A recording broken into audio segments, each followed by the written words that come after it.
You're listening to the N2K Space Network.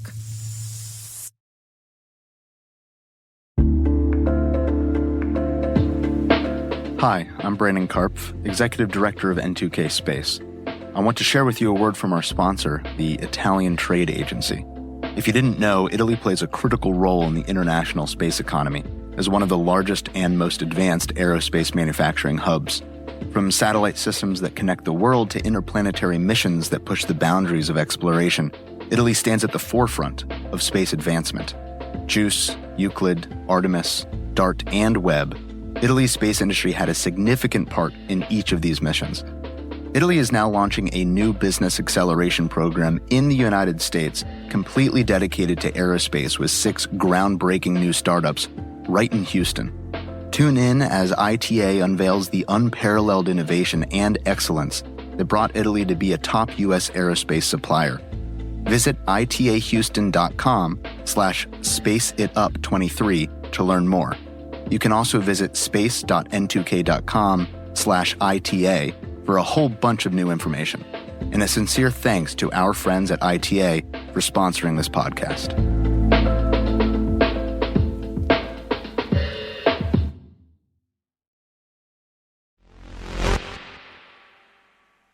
There's been so much attention on SpaceX over the last few years that it's easy to forget that there are other commercial space operators that are launching at a regular rate. Of course, the biggest of these is Rocket Lab, and they're not just operating out of the US. They're lifting off from opposite sides of the Earth, and they're adopting reusable methods as well. Watch out, Elon, and happy 40th launch to the Electron. T-minus 20 seconds to LOS speed rest. Go for deploy. Today is August the 24th, 2023. I'm Alice Carruth, and this is T-minus.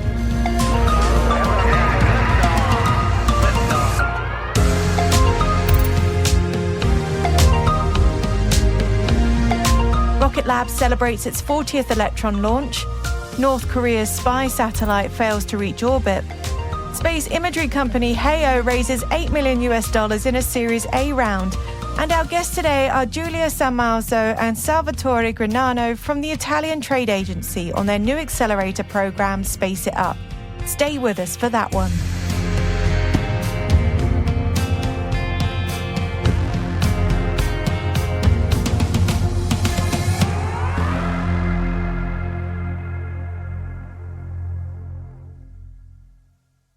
On to today's intelligence briefing.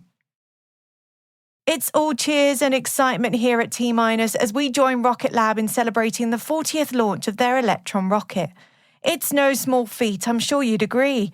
Rocket Lab successfully hoisted a dedicated Electron rocket for Capella Space from its New Zealand launch site.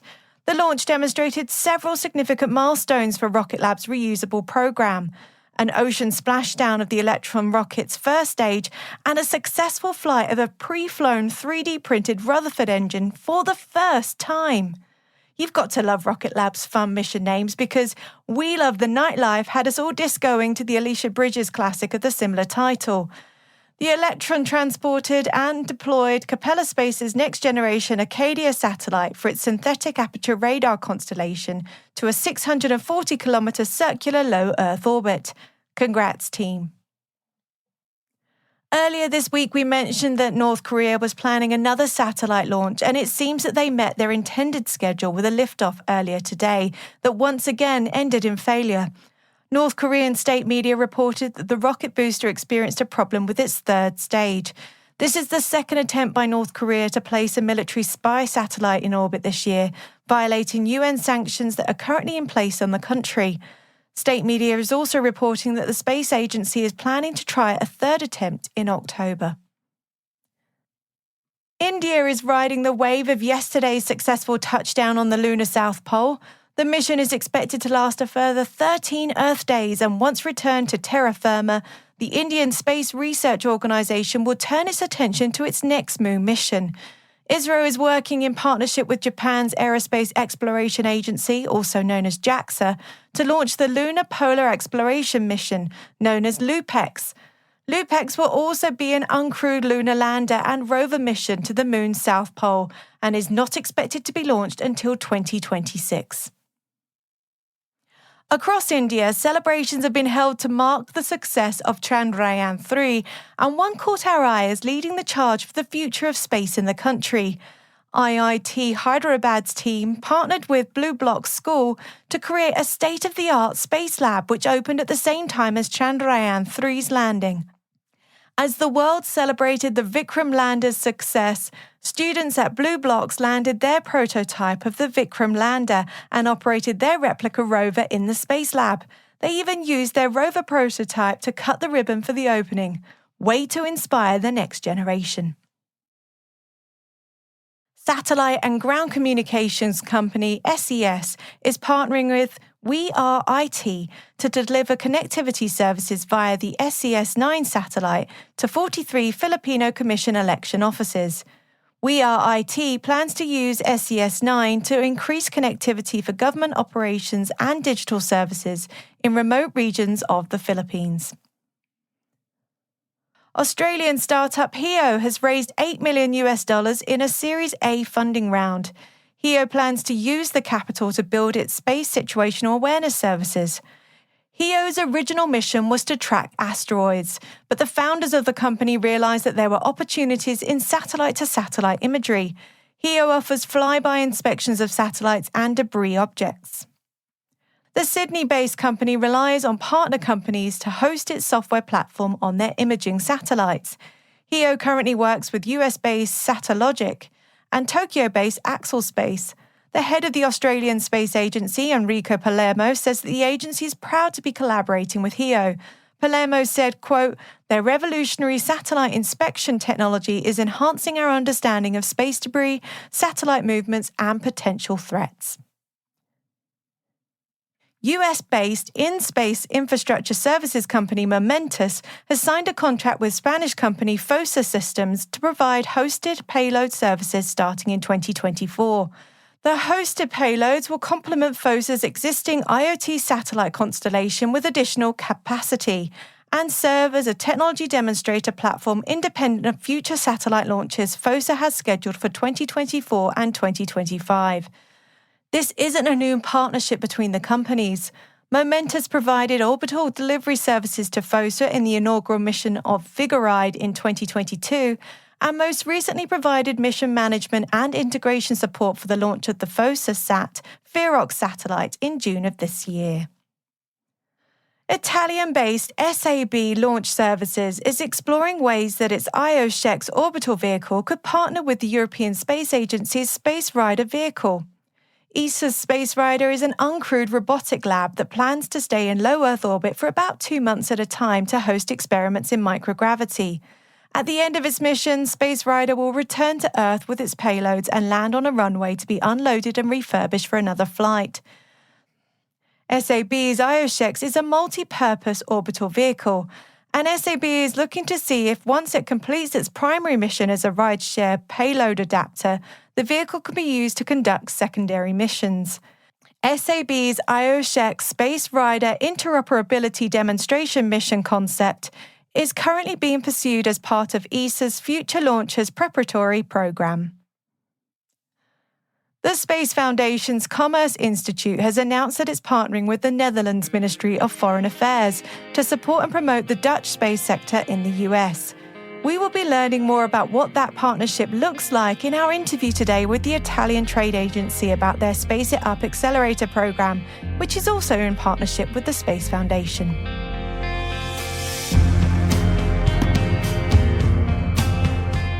That concludes our Intel briefing for today. You can find links to all the stories we've covered in this episode in our show notes at space.n2k.com. We've included a few extra, one on astronaut Frank Rubio and another from the UN called A Lexicon for Outer Space Security. Hey T-Minus crew, on Thursdays we sit down with industry experts in a segment called Industry Voices, all about the groundbreaking new products, services and businesses emerging around the world. Every guest on Industry Voices has paid to be here. We hope you'll find it useful to hear directly from businesses about the challenges they're solving and how they're doing it. Today you'll hear from Giulia and Salvatore from the Italian Trade Agency about their new accelerator program, Space It Up. Visit space.n2k.com/ITA to learn more.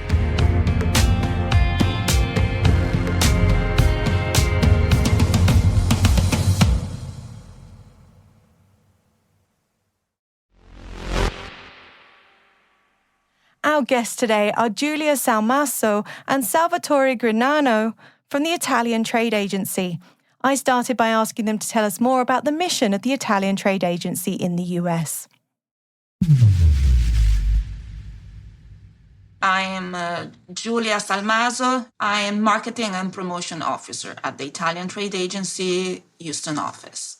Italian Trade Agency is the promotional agency of the Italian government throughout the world. We got more than 70 offices, and I'm saying 70, not 17. So basically all the world is covered by our mission. And we're basically a business development unit spread out throughout the world to, let the world know what is the true Made in Italy. And while it's relatively easy to promote the food, Italian fashion, that kind of Made in Italy, you should know that the Made in Italy runs for engineering and innovation and technical sector like aerospace. This is why we actually made a campaign entitled There's a Lot of Space in Italy, because this is the whole message that we really want to communicate to the US and in general throughout the world. So there's a lot of space. So Italy is actually one of the major players globally in the aerospace sector. And unfortunately, there's still a lot of people that doesn't know, is not aware of our role, the role of Italy in the world, in the aerospace sector. So here we are. I'm Salvatore Grignano, Marketing and Promotion Officer at the Italian Trade Agency here at the Houston office.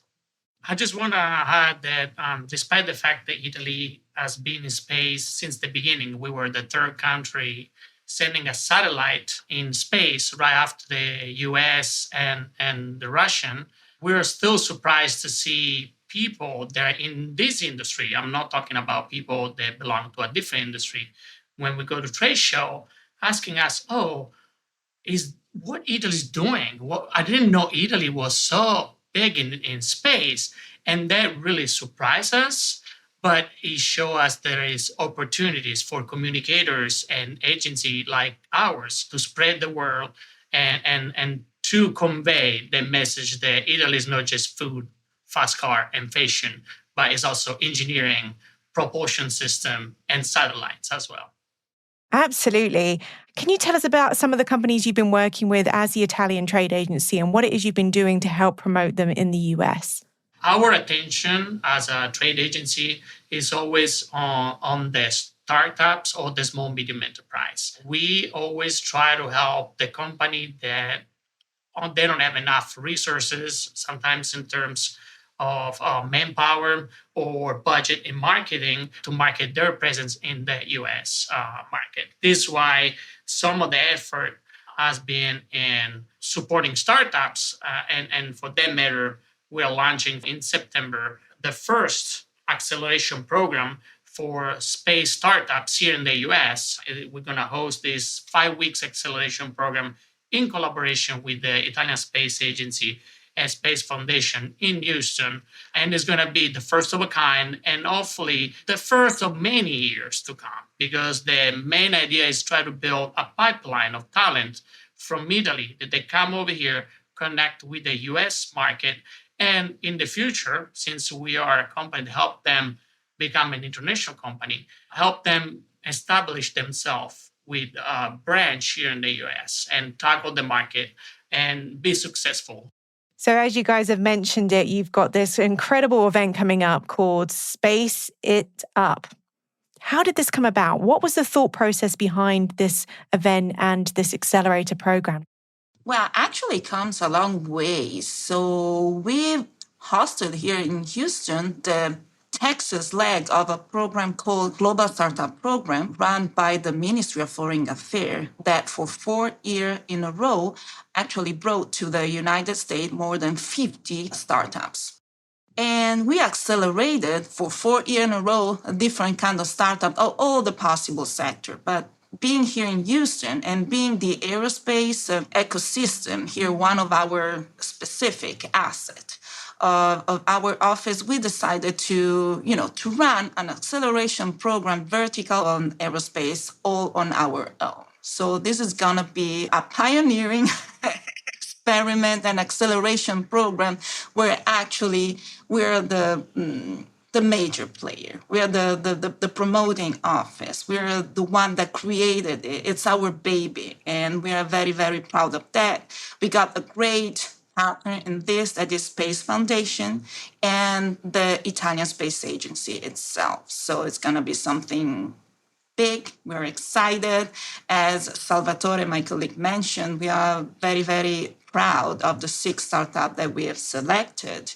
So we're, creating an interesting program with visit, with, workshop, with pitch night, with networking event, and really want to involve everything and try to engage not only the Houston community, but also all the aerospace community throughout the US, because we're digital, aren't we? So we can reach basically all the United States. What is the involvement of the Space Foundation in this project? Our relationship with Space Foundation goes back to the 2018, since we started as Italian trade agency attending the Space Symposium in Colorado Springs. And then we developed actually a business relationship that this year has produced as a first child Spazio web series. So we're running our own web series regarding all the Italian achievement in the aerospace since the beginning of the space race until now. And then we decided to run this acceleration program, and being a governmental agency, we have to open a call for a bid, and Space Foundation was the one who won.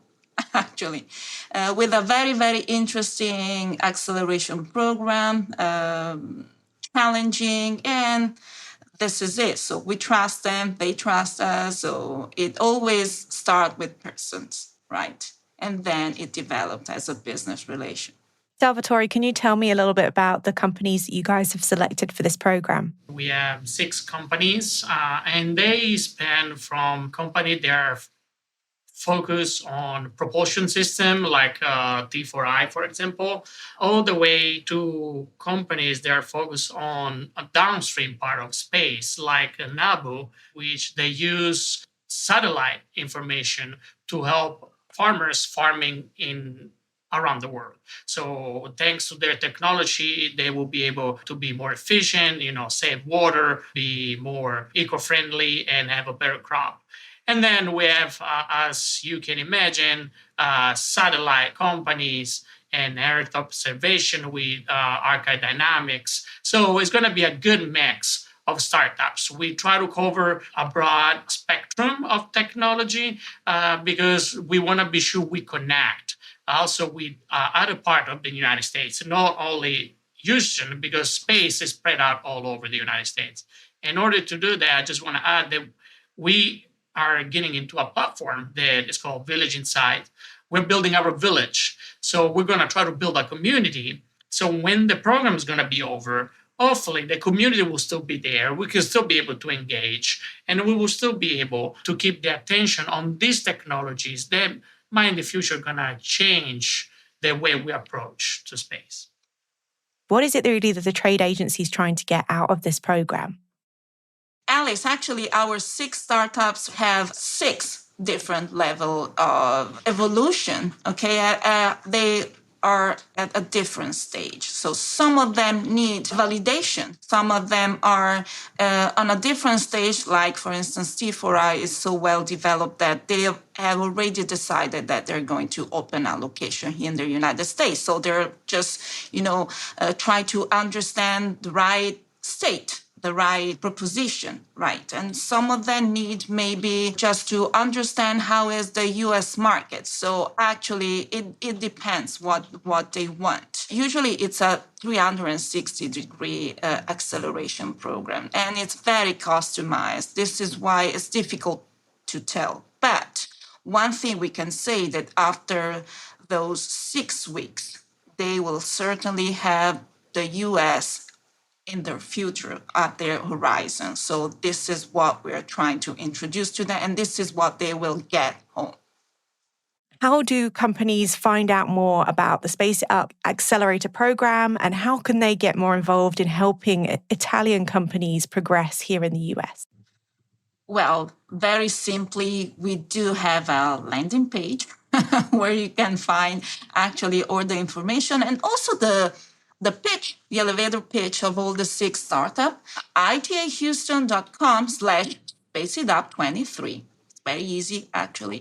Very easy to find more information. As soon as we got the platform with the digital community, with our digital village, I think that all the mentors, the possible mentors, and the wannabe mentors could actually engage in the community and, digitally talk with the startups by himself.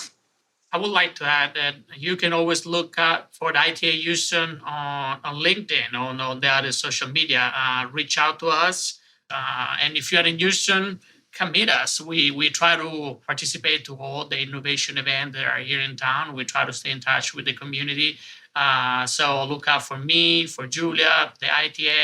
We are looking for people that want to join our community, because this is what it's going to be all about. Building a community of US space expert and innovation expert, as well as Italian expert in innovation, or European for that matter, or whoever wants to join of that party. I mean, we're not going to discriminate anybody.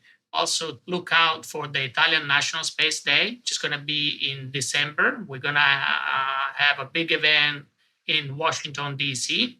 So if you ever want to come and connect with the Italian space industry in general, not just the startups, they're going to be with us at Space It Up, or mingle with us in other trade show. We're going to have a dedicated day for the Italian space industry, and it's going to be in December. So December 14, mark your calendar. If you're in DC or you're willing to come to DC, we will host a special event dedicated to Italian space. If I can add something, I just would like to leave you with this message. Next time you are attending a space conference and by chance you see the Italian sign somewhere, please don't be surprised anymore, because Italy has always been part of the aerospace system.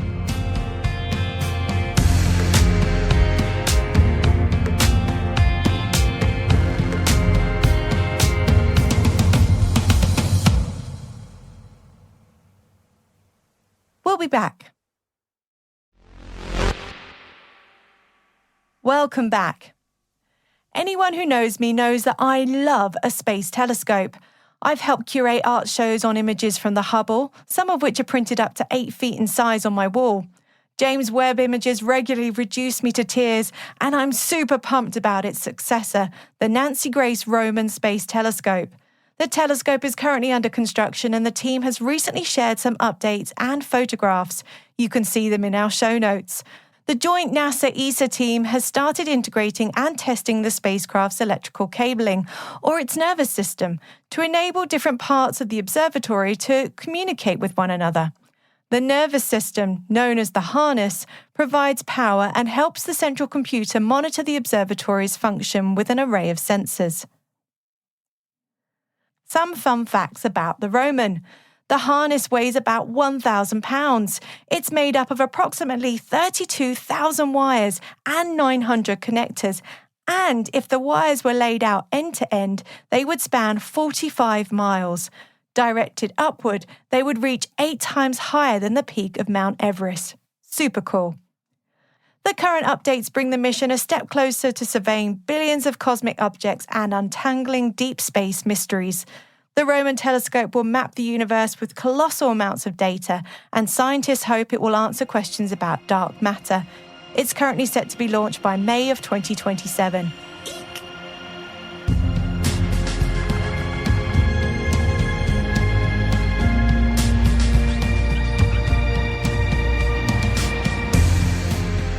That's it for T-Minus for August the 24th, 2023.